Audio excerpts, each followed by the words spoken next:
guys, so bagong gising ako. So, necessary ba talaga ang o kailangan ba talaga ang building permit? At kailan ito kinakailangan? Meron bang exemption dito?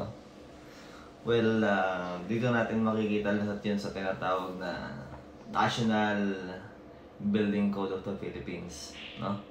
Well, itong hawak kong National Building Code is version nito. Yan. So, 2000 na to. Okay, dito no?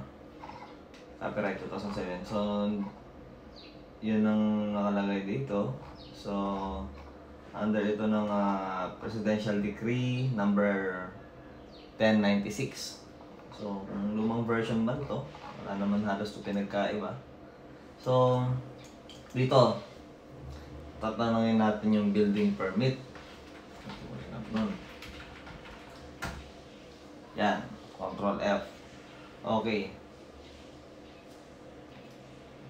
Sinasabi kasi dito guys, no? Kung kailan kailangan ng building permit.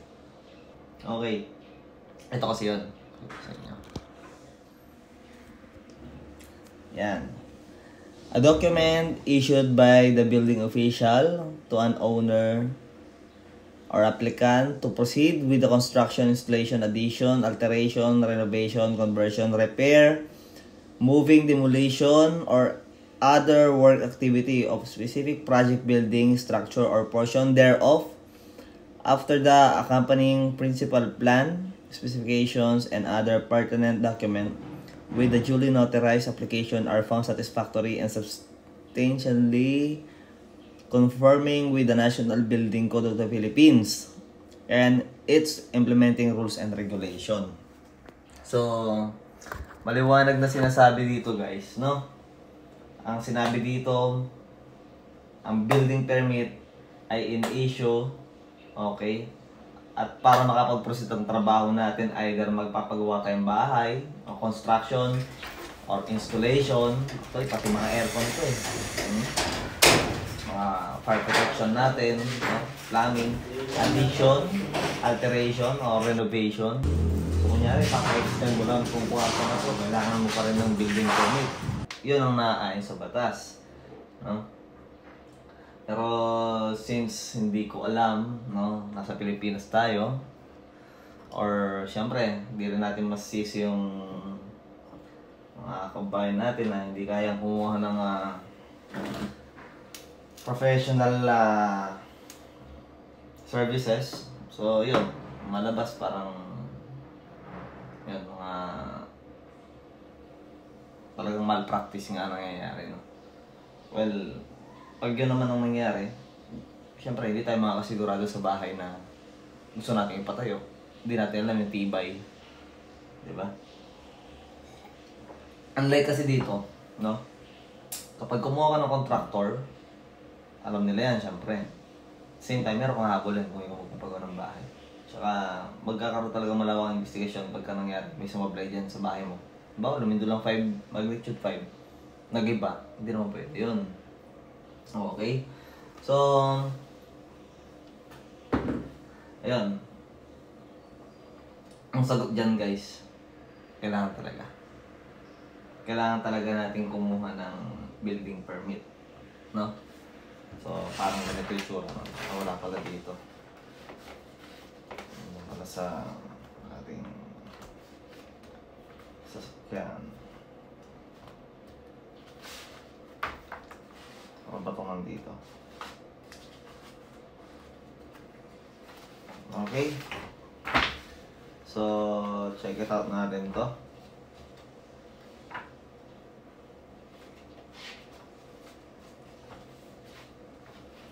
Ano ba yung mga nilalaman ng building permit? Okay. Ang nilalaman ng building permit, halimbawa, ito. Pangtong lang yung ibang data. Yan. Building permit yan. So, ito, nilalaman nito is syempre yung mga application form natin. Okay.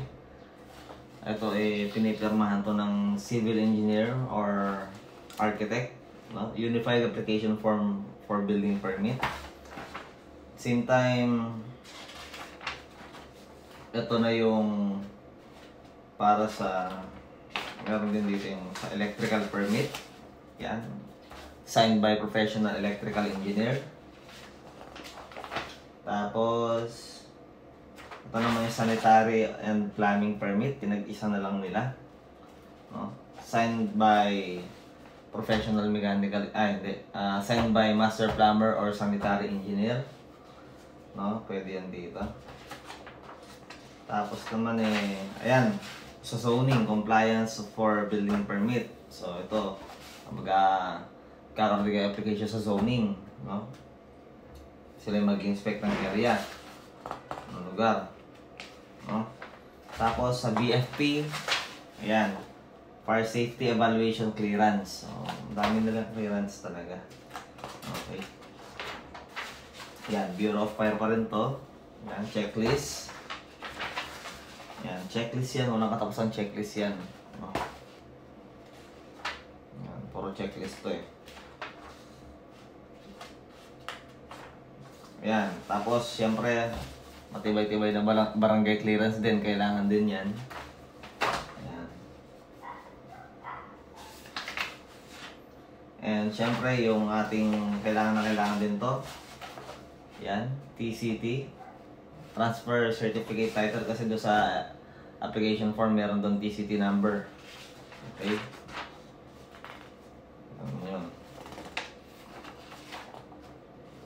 Tapos kailangan din nito ng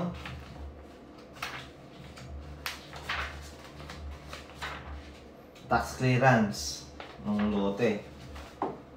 Medyo malabo ito, hindi ko mapapakita rin tax clearance tsaka resibo. Tapos project specifications ng project.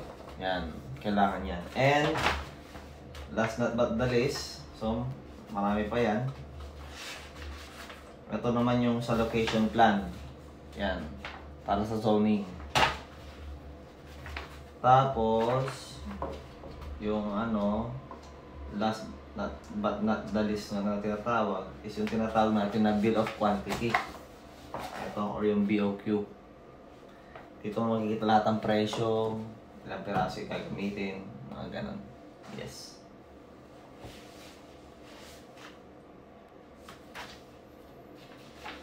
So, yun. Pagdating sa building permit, kailangan talaga tayo magagawa. Kahit maliit lang yung bahay na papagawa natin. Pero, sabi nga nila, merong exemption kung sino yung mga hindi na kailangan kumuha ng building permit.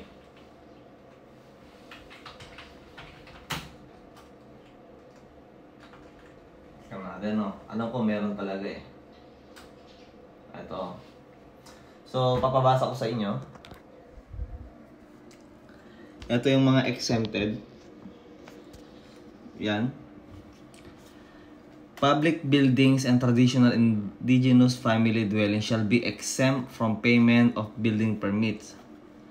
As used in the code term, traditional indigenous family dwelling means a dwelling intended for the use occupancy by the family of the owner, only constructed of native materials such as bamboo, nipa, logs, lumber. Total cost which does not exceed 15,000. So, yan, di ko lang alam kung na-revise na yan, pero sa ginagamit natin na building code dito ngayon, yun ang masasabi. So, exempted yung mga indigenous family, provided yung mga gagamitin nila is bamboo, nipa, ayun, mga kahoy, yung mga kubo, ganun, traditional house, yun, mga native house pala, or native materials. And dapat hindi kalalagpas ng 15,000. So, kahit pagawa ka ng kubo, lalagpas pa ng 15,000. So, yun. Sila yung mga exempted. So, that is for today's video. Okay? Susunod na video natin, magkano naman kaya ang gagastusin sa building permit. Thank you.